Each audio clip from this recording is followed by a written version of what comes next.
So once again, everybody, welcome to the Remarkably You podcast. I have Mac Bogart with me today, and Mac's been the founder of AZA Learning, something he founded in 1996, to provide a platform for exploring his three passions: language, learning, and leadership. He lives in Annapolis, Maryland, and serves over 200 clients, would you believe, around the country and overseas.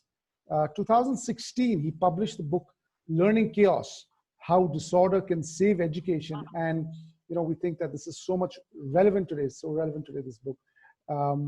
He's passionately devoted to learning and has absolute faith in every person's capacity to explore and discover. His job, he says, is to create a trusting and open context for possibilities. Learning is a default setting for our brains. We don't have to make people learn, just demolish the barriers that stand in their way. So welcome, Mac. Welcome to the podcast. Thank you, Greg. It is a pleasure to be here in so many ways. Usually I'm on the other end of the podcast, okay. Number one. Yeah, you run your own podcast, yeah. Yeah. And I just started my third podcast, actually, okay. Which is really a pleasure. And also, it's so cool that we connected through virtual reality. Yeah. And I don't think I would have found myself here if it wasn't for the pandemic. Yes. So right? Some good in this pandemic. Yeah. I think from a sort of from a learning perspective, everything, and we know that this is true of how our brains work too.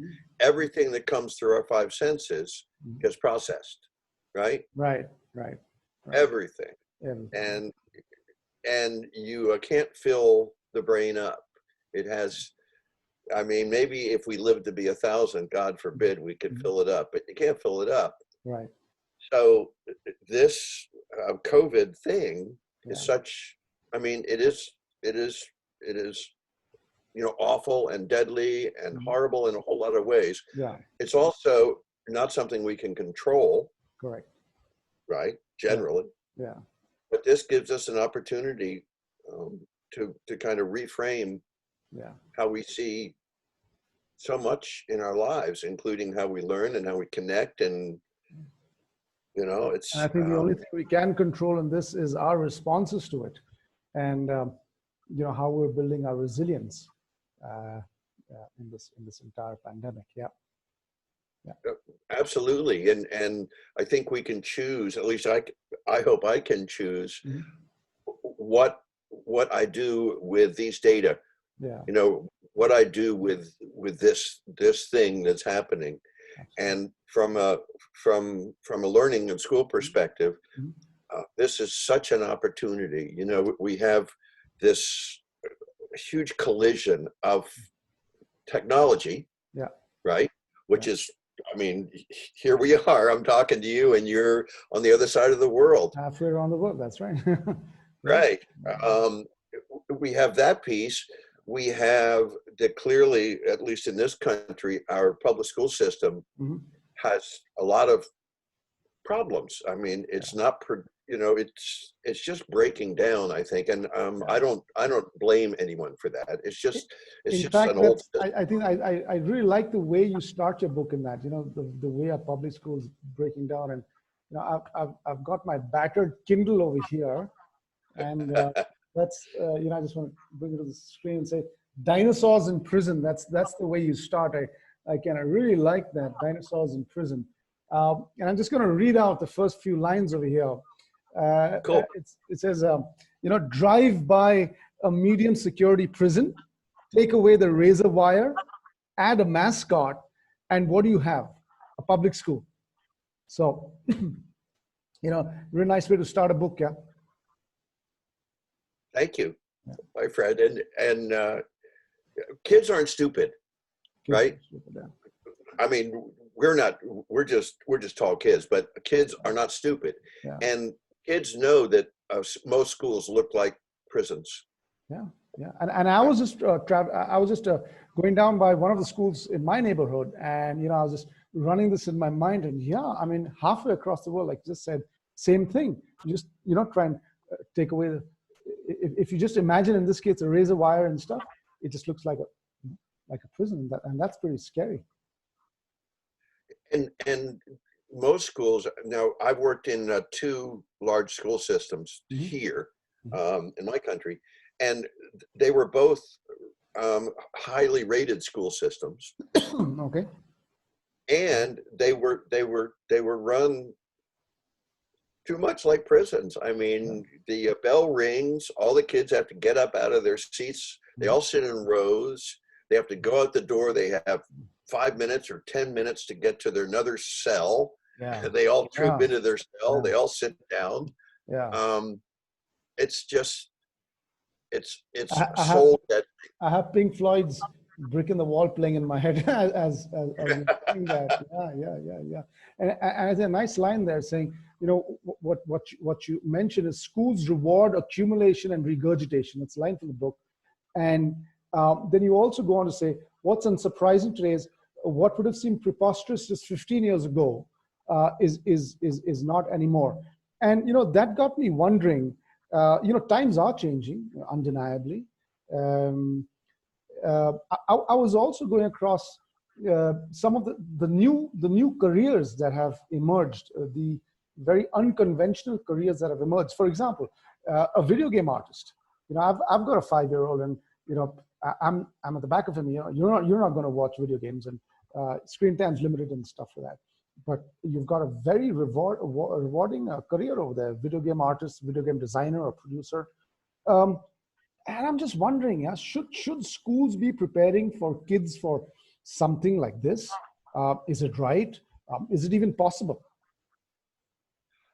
I think um, schools were set up to produce obedient workers. Correct. So they were set up like a factory, so that Mhm. just like a factory, you bring all these, you know, diverse things into the front of the factory, and Yeah. out the back comes a uniform product. Right. Right. And that won't work anymore. So your point about the video game designer, I don't think we can prepare children for Mhm. careers, because by the time they're done school, all the careers will have morphed, Okay. Okay. right? Don't They'll don't prepare change, for careers. All right. All right. right?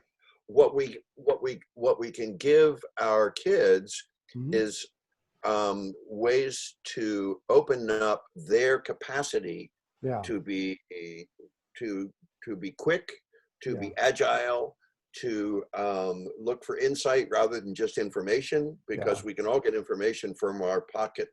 Right. We call them cell phones, but they're really pocket computers, Right. right? Right. So Right. kids That's kids an are gonna, interesting piece because you're saying capacity and not capability. I'm thinking iceberg over here, and so capability or a video game artist is at the top of the iceberg, something that you can see in the careers that you have today may not have them tomorrow. I hear you say that you can't prepare them for that, or to a limited extent.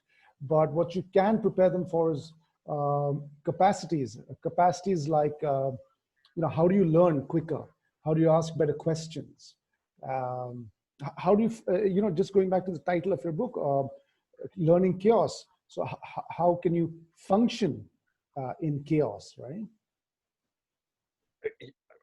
yeah, and we learn, I think, from my experience, plus from the research, we learn our most powerful lessons Mhm. in times of greatest chaos, Yeah. What's the role of right? chaos in learning? What's the role of chaos in learning? Oh, chaos is the primary fuel for learning. Mhm. Absolutely. If my worldview and my biases and my assumptions aren't challenged, Mhm. right, I don't have to learn, Yeah. Yeah. right? Yeah. So um, seeing chaos not as a Mhm. threat, Okay. but as an opportunity. Mhm. And I'm not being we are the world. I'm not. I'm a businessman, Right. but seeing chaos always as, okay, what can I learn? How Uh-huh. can I use that learning to push forward rather than push back? Right. Because we have this built-in fear Mhm. of change Right. Chaos as from an opportunity, not as a threat. That's an interesting line.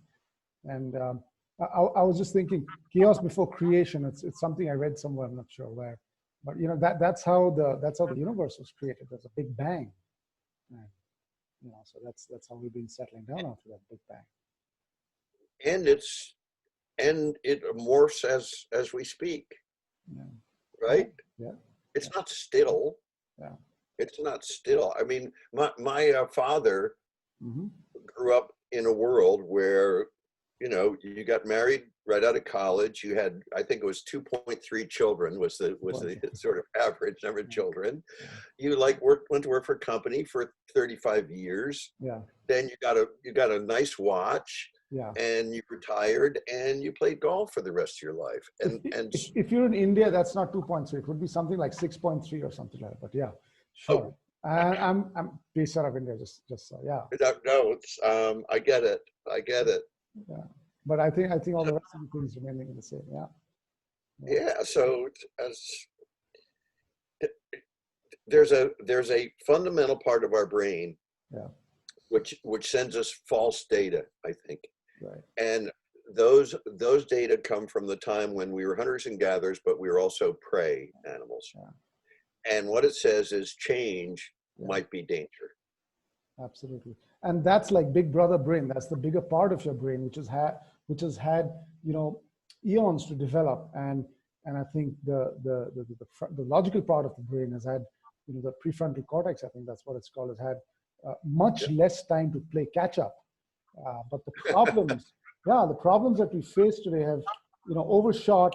Um, and when push comes to shove, I think the larger part of the brain, the reptilian brain, just kind of takes over. Yeah. I also like, when you're talking about chaos, what I like about that is that you've not only mentioned chaos as a psychological construct, you're also connecting it to biology, and I think in somewhere biology is a connector, if you may, between psychology and science. So the glial cells.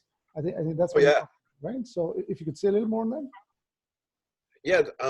I stumbled on a study because I love to do research, Mm-hmm. and it was about people who lose the use of their dominant hand.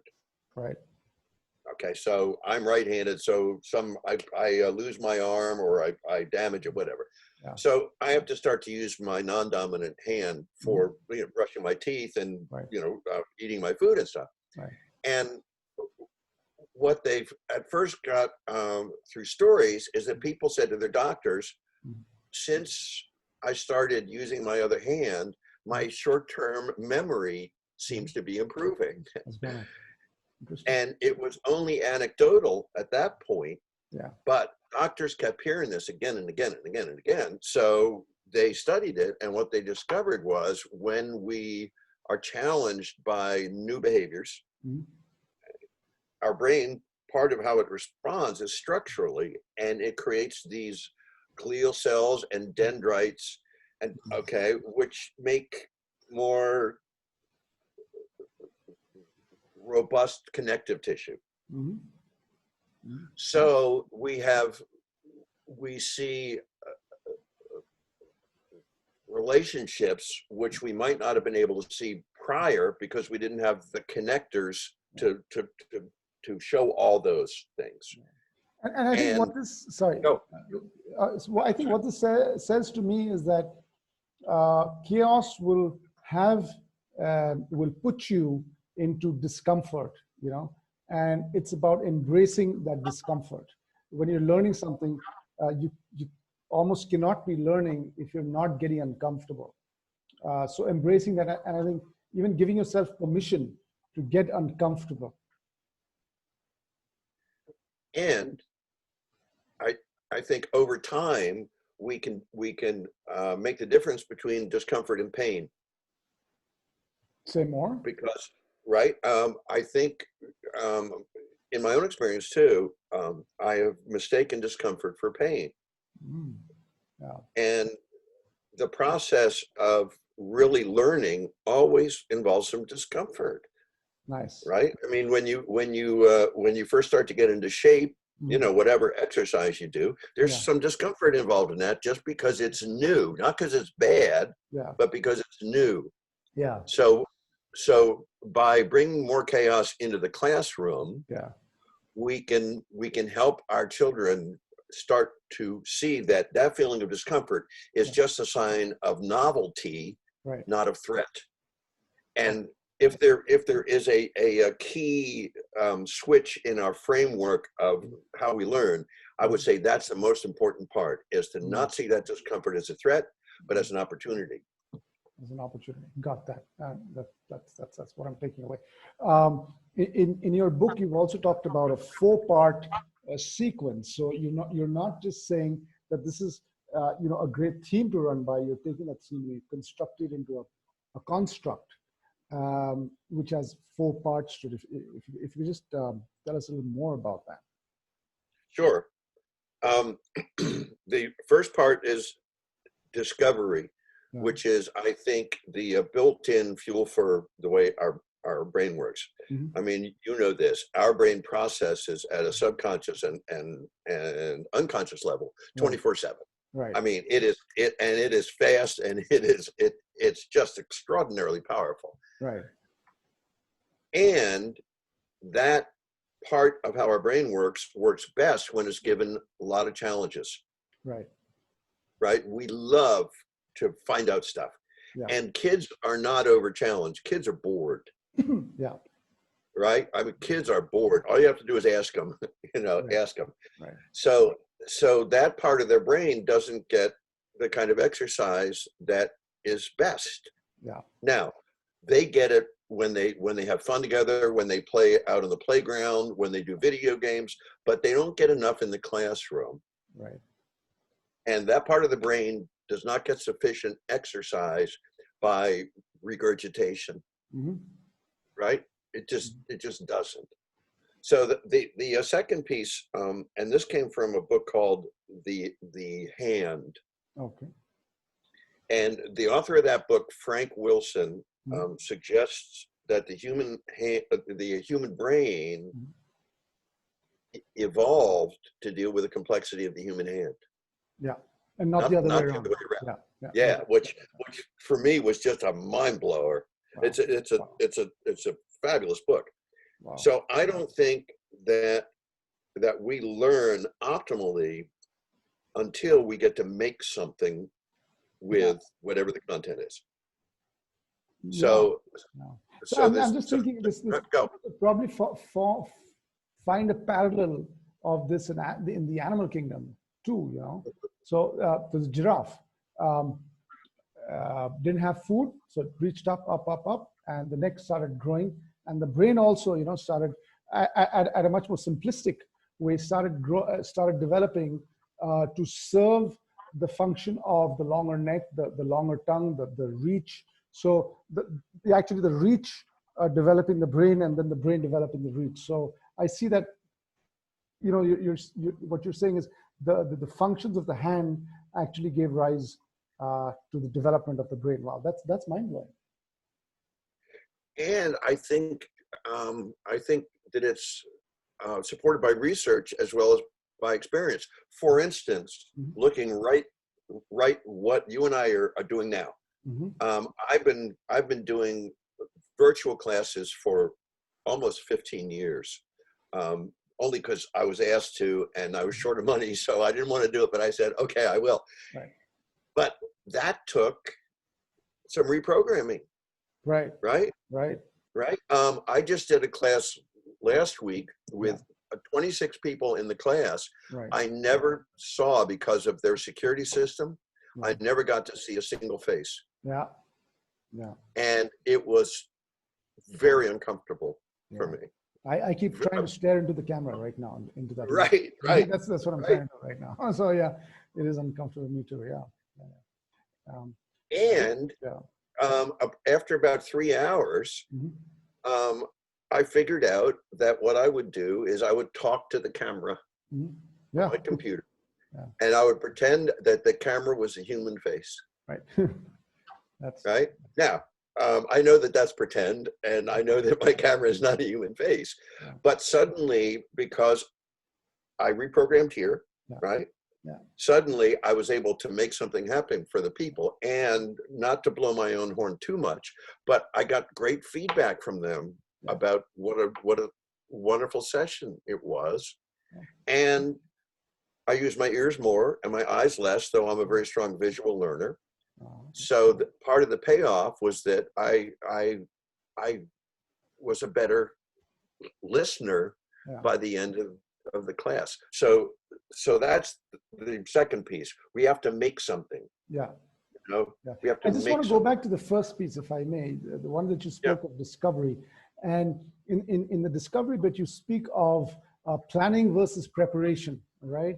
And what I hear you say is that when an educator is getting into a class, it's good to prepare. I hope I'm not getting it the other way around. It's good to prepare, but not plan. And I think by preparation, you're saying the preparation needs to be eclectic, you know, related topics or unrelated topics, and see how you're connecting the dots, right? But not having definite agendas with which you're going into the class. Have I kind of got that? I think we're on the same page, Greg. Yeah. Most of my clients have to have an agenda at the beginning of the class. Right. I have some clients who I've worked with for a long time who don't even bother to ask me for one. And after I show the class this piece of paper with a list, I say, okay, we don't have to pay attention to that anymore, because we're gonna go where our thinking takes us, not where the list comes from. Now, we still cover everything. Sure. Right? We still cover it. But that's what I mean by preparation. For instance, you and I are having a wonderful conversation, which is going out and then coming back, right? It goes out and then comes back. And I think that's the way we learn best. I don't think our brain prefers to learn from A to B to C to D. Yeah. So right? Is this similar to process work or the T groups or human labs, where you know there is a very broad agenda that people are coming in there for discovery, self-discovery, self-awareness, breaking their own patterns. But then, you know, the facilitators just using whatever emerges and using that to take the session forward. Does this have have some intersection with that? Absolutely. Because it's, from my perspective, you know, with my strange brain, that's the way chaos powers our thinking. Now, I'm a great, I love data. I love research. I was a math major. I love trigonometry. I'm a sailor. So I love to plot a course, you know, and and all that stuff. I get the utility of that, but that in and of itself is not learning. That's just one of the pieces. You're saying let it emerge, let the aha moment emerge, let the epiphany emerge, right? Yeah. And I had this question saying that, so the two forms of learning, one is the unstructured and one is the structured. I think I think the whole stream of Kolb and, you know, his whole 5 cycles of of learning and the different kinds of learners and stuff like that. So that's what I have in mind when I'm saying structured learning. You go from a feeling, you go to an experience, etc., etc. You know. So now, if you're talking about structured learning, the old school way, the way it's normally done with the agenda and stuff, even in that, is there a way to design for the aha, to structure the aha? Or is that too preposterous? No, I don't think it's preposterous at all.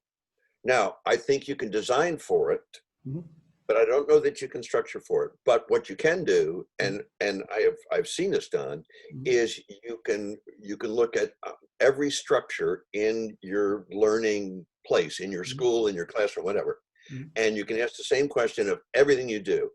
Does this make an open place for people to move around and explore, or does it place a barrier in that movement of the brain?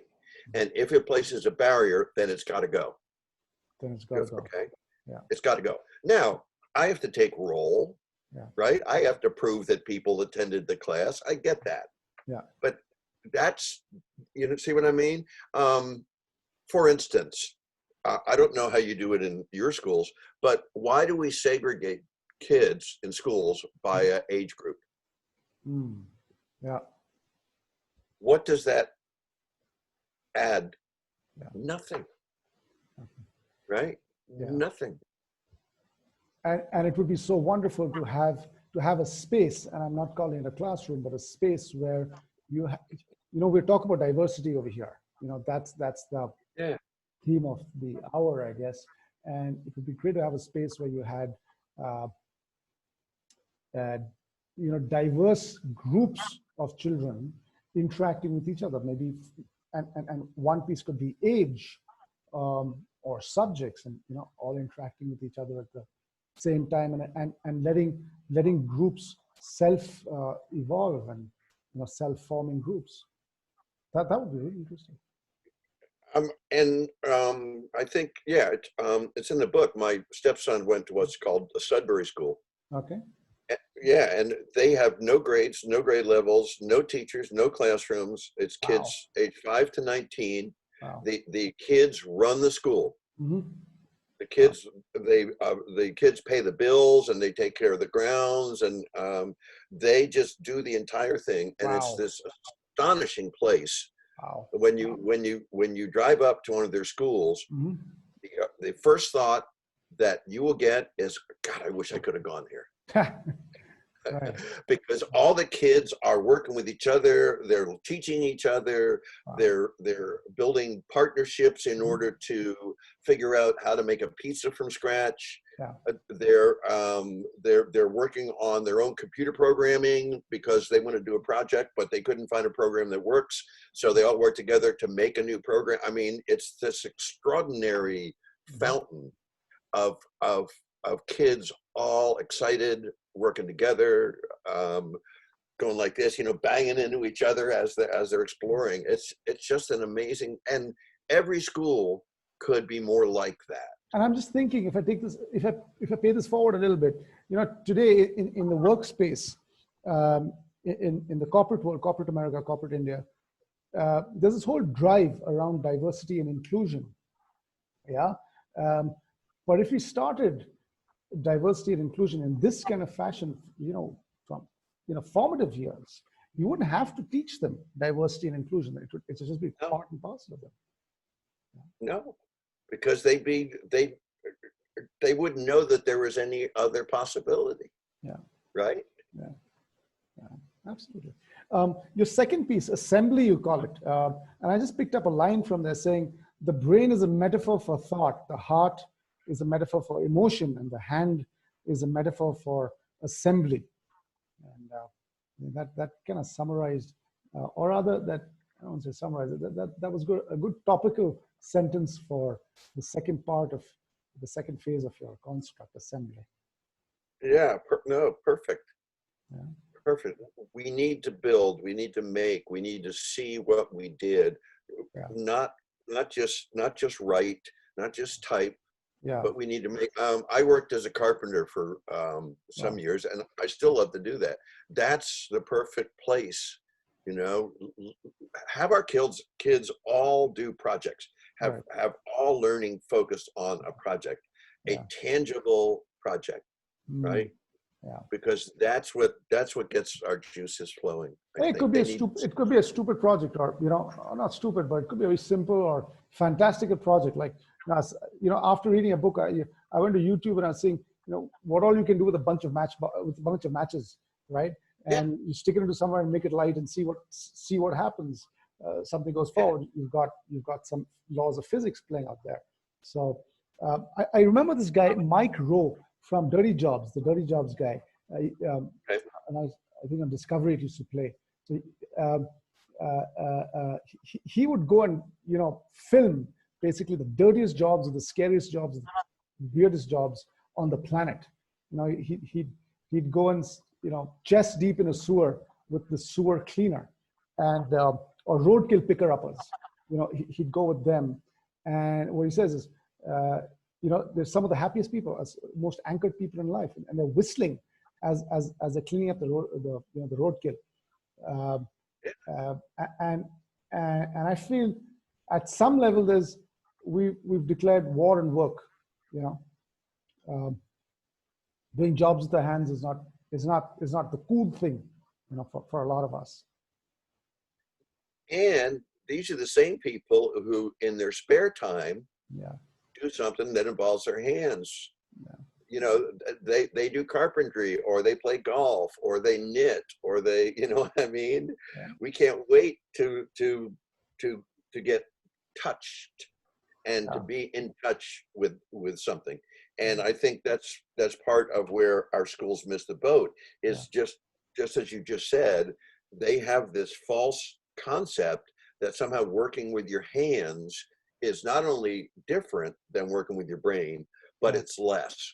yeah, And yeah. that's just phony. And I think there's a deeper dimension to this. If I were to just move across from the west to the east, as in India, the Buddha, you know, uh, in one of his doctrines, he talked of the different levels of learning, and Mhm. you know, 3 or 4 levels, and the highest level of learning, what he called was Bhavna Maya Panya. Um, yes, Bhavna Maya Panya, where he says, there are different ways of learning. We can learn from somebody else. We can read about somebody else. We can learn from another person's stories. We can have a mentor come and teach us. And these are all good forms of learning. Uh, but bhavna means feeling, um, loosely translated into English. It means feeling. So creating experiences and feelings from which of our own, from which we can learn. And I see this piece of working with your hands and creating something of our own, and using that experience um, to learn and to come up with something. Absolutely. Absolutely. Learning is huge. I mean, learning brings, in the right place, in the right context, which you had mentioned earlier, brings everything we have to the front. Yeah, And it's exciting, it's chaotic, as it needs to be. We don't need to control it. We don't need to control learning. yeah, We need to get the stuff out of the way. As I said, we need to get anything out of the way that stands in the way of that kind of sense of wonder, right? yeah, absolutely. And I think one of the ways that you've spoken of doing this is by questioning stuff, is by what you call in the book, and that term really hit me like a ton of bricks: skepticism. So I would never have thought. And I think this is a third part of your Yep, construct, right? I would never have thought that skepticism should be part and parcel of learning, but um, you go on to say that skepticism is a big part of learning. and skepticism is very different from cynicism. Uh, uh, Very, very different. okay. Um, I can be a cynic, but I don't have to be a skeptic, or vice versa. Okay, okay. okay. Cynicism is a place to hide from our own disappointments. Okay. Okay. I saw one of my favorite bumper stickers some years ago, which is what started this chapter in the book. Mhm. And the bumper sticker said, don't believe everything you think. Hmm. Don't believe everything you think. Okay. Okay. So a real healthy skepticism drives me Mhm. to ask more questions and never be satisfied with a simple response. I really Because like how you oh, say, you know, what's an indicator that you need to be a skeptic? And I like this way that you've taken it down to like an action, like a question. So what I hear you say, it's important to be a skeptic. It's important to question as a method of discovery, as a method of challenging and coming up with new realities. Um, yeah, we most of us, we don't know what we don't know. I mean look at the times that we're in. We don't know what we don't know. So this is as a good method of questioning. And what I like about this is you said the equal to sign, so whenever you come up against an equal to sign, that's an indicator that you want to be a skeptic. You want to introduce a little bit of your skeptical side to that, right? yeah, like anything that has, you mentioned diversity before. Mm-hmm. So anytime I hear the formula that says all women do act that way, Yeah. that's that equal sign. Yeah. Or how young people are. Yeah. Or well, since you're older, Yeah. you're not curious anymore. That's that deadly equal sign Yeah. that says A always equals B, and Yeah. that's where skepticism needs to make me go, wait a minute, wait a minute. Faster is better, There's Ah, equal. Faster equals better, So right. equal to sign there. Why? Yeah. Yeah. Or bigger is better. Or bigger is better. Yeah. Yeah, What's turned on the world on its head is not a big fat missile. It's something you need a microscope to see with. So bigger is yeah. not normally better. Yeah. And I'm saying skepticism is also a method of um, finding new paths and new truths, right? Yeah, absolutely. Absolutely. And there are more of those which we don't see, I think, than there are which we do see. Yeah. Because I think of two things. One is, and this goes back to schools, Mm-hmm. is we are taught again and again and again that Mm-hmm. what you're looking for is the correct answer. Yeah. Right? Today there are no absolute truths, the sun does not rise in the east, something as fundamental as that. Or um, when just before the virus outbreak, so when you go shopping, and if you're buying some apparel, and it's happened with me, that you take it and you see it under one kind of a light and it looks green, and when you go home it's slightly brown. So even the color, there's no absolute truths. And I think should we, so for example, should we short circuit the vaccine formation process or not? There is no absolute truth. Yeah, hindsight is good, but I think there's no absolute truth right now, and I think there are only subjective ones. And Sure. I feel respecting the subjective ones, and maybe even a normative truth. But I think we need to be skeptical about the absolute truths that we're taught and presented with. One of the ways, because I'm such a strong visual learner, one of the ways one of the tricks I use for that is I use a Venn diagram, right? Two overlapping circles. And for instance, if I were to do one for Greg and Mac, on one side, it'd be Greg's stuff. Okay. On the other side, it's Mac's stuff. Yeah. But in the center, in the overlap, is stuff that you and I can agree on. Right. Okay. Right. And we need to keep those three sectors healthy and not see one as more important than the other. Absolutely. Right? That's a great example of inclusion. Yeah. Thank you, sir. Well, the last part of the book is fluidity. Right. And basically the concept is that we need to learn without boundaries. we need to not need, we don't need so much to organize learning by disciplines. Mhm. I mean, schools have a social studies department, an English department, a physics department, right? A chemistry department. And I think we need to look more for all the connectors Mhm. that that bring them into the same realm. Yeah. So we need to be more fluid Yeah. and not see, for instance, third graders as different than sixth graders, Mhm. or physics as different than English, Yeah. or see what I mean? Yeah. Yeah. Look for the overlaps as well. Yeah. Yeah. Yeah. Yeah. And when you say connectors, then also when I'm looking at careers, uh, you know, uh, if I want to specialize, I think today's day and age, specialization has taken on a slight different hue.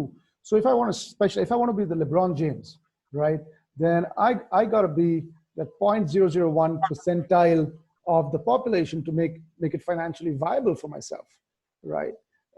If I'm that talented, great. But for the large part of humanity that is not, I think what you're offering is a damn good solution to that, because you're saying look for the connectors. So how, if I have a degree in physics and if I have a degree in law, how can I connect the two?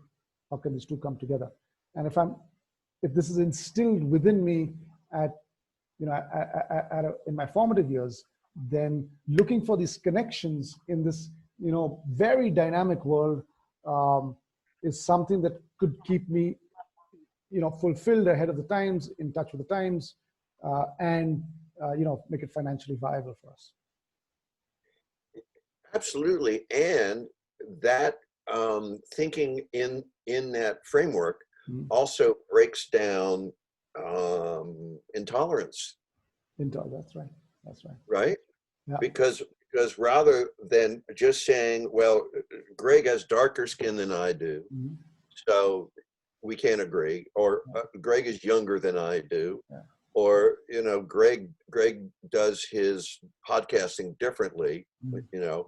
We can always look for Mhm. just enough congruence Mhm. to so that we don't just vibrate, Yeah.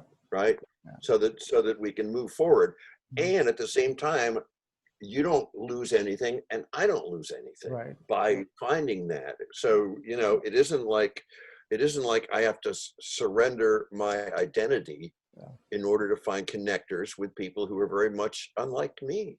Absolutely. And I think the best of the best are doing it, as in a bad way. So you have scientists, and if you take a mathematician and you take a psychologist, they always go at loggerheads, But the mathematician or the physicist, she or he believes that psychology is just, they don't get it.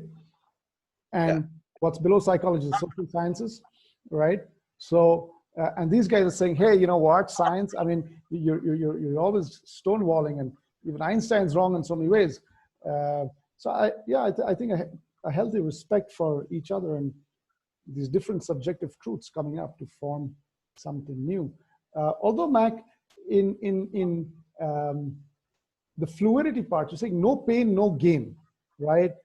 That's, you're saying we need to question that, and the old mantra of if you have to make an omelet, you got to break some eggs.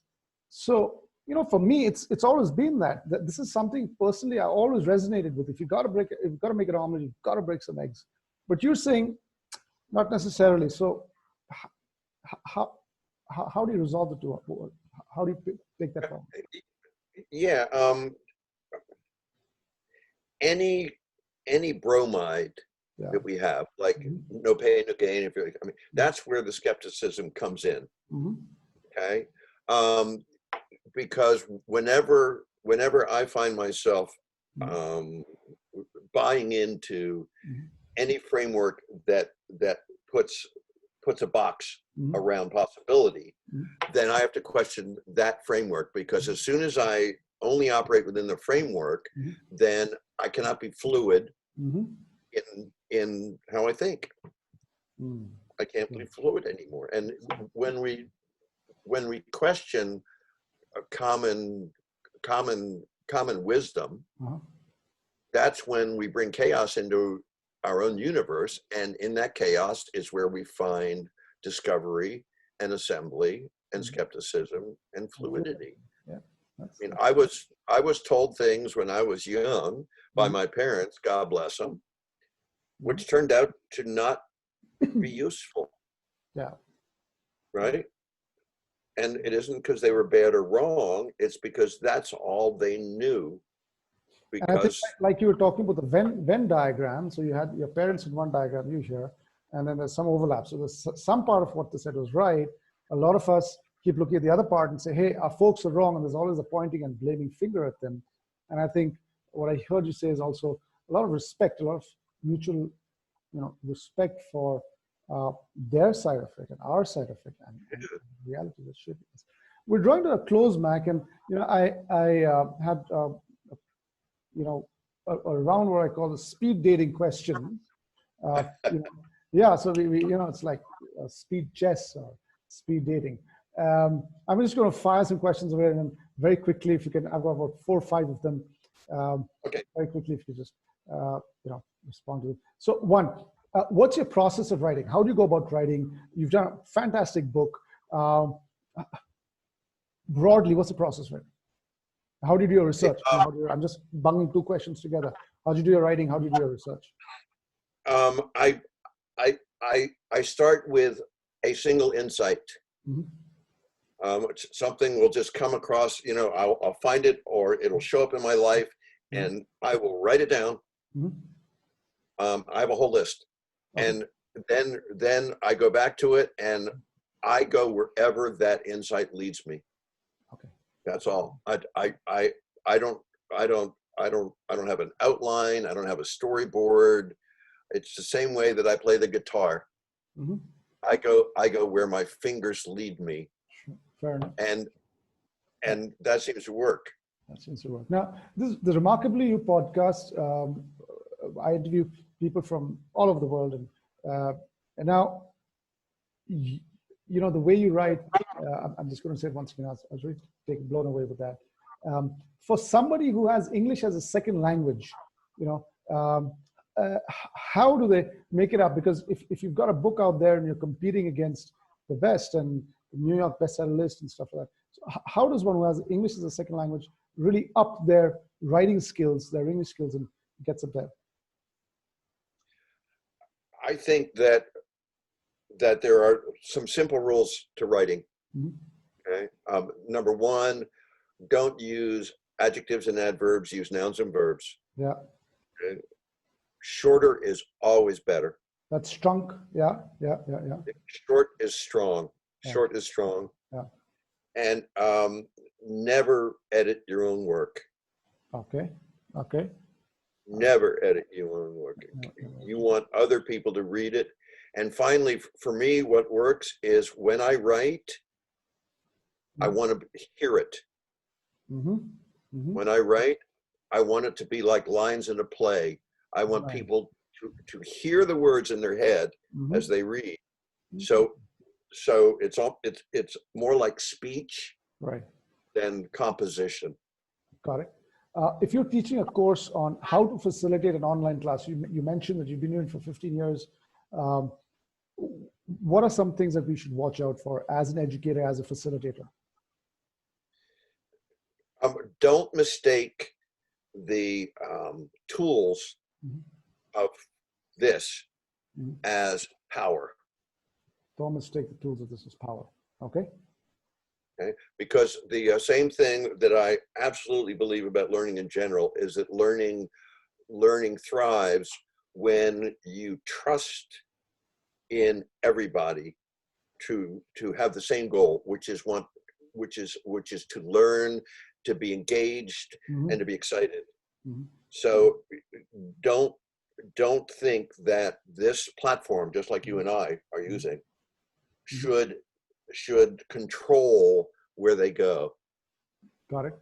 That was really nice. I'm now to my final section. I'm just going to read out 3 or 4 lines from a book that really stood out for me. I'm going to do that quickly. Just to give your possible readers a little flavor of what they're in for.